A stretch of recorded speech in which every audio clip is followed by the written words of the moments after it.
মমতার বক্তব্য বাংলাদেশের স্বাধীনতা সার্বভৌমত্বের প্রতি হুমকি স্বরূপ বললেন মির্জা ফখরুল।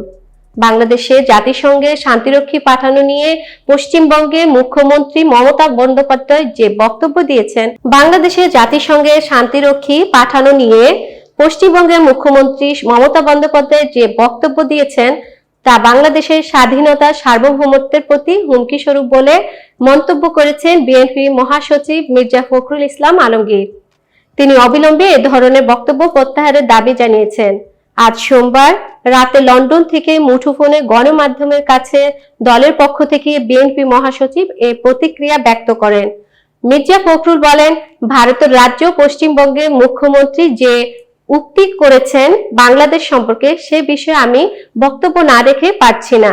তিনি মমতা বন্দ্যোপাধ্যায় যে উক্তি করেছেন তা সম্পূর্ণভাবে বাংলাদেশের স্বাধীনতা সার্বভৌমত্বের প্রতি একটা হুমকি স্বরূপ এবং আমরা মনে করি এই বক্তব্যের মধ্যে দিয়ে ভারতের নেতাদের যে দৃষ্টিভঙ্গি তা কিছুটা হলেও প্রকাশিত হয়েছে।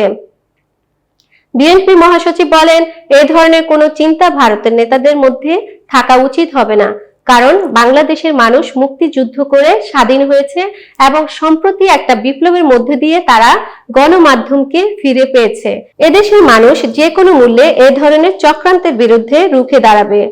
প্রসঙ্গত, আজ সোমবার বিধানসভার শীতকালীন অধিবেশনে যোগ দিয়ে তৃণমূল নেত্রী মমতা বাংলাদেশের ধর্মীয় সংখ্যালঘুদের নিরাপত্তা নিশ্চিত করতে প্রধানমন্ত্রী নরেন্দ্র মোদীর ব্যক্তিগত হস্তক্ষেপও চেয়েছেন।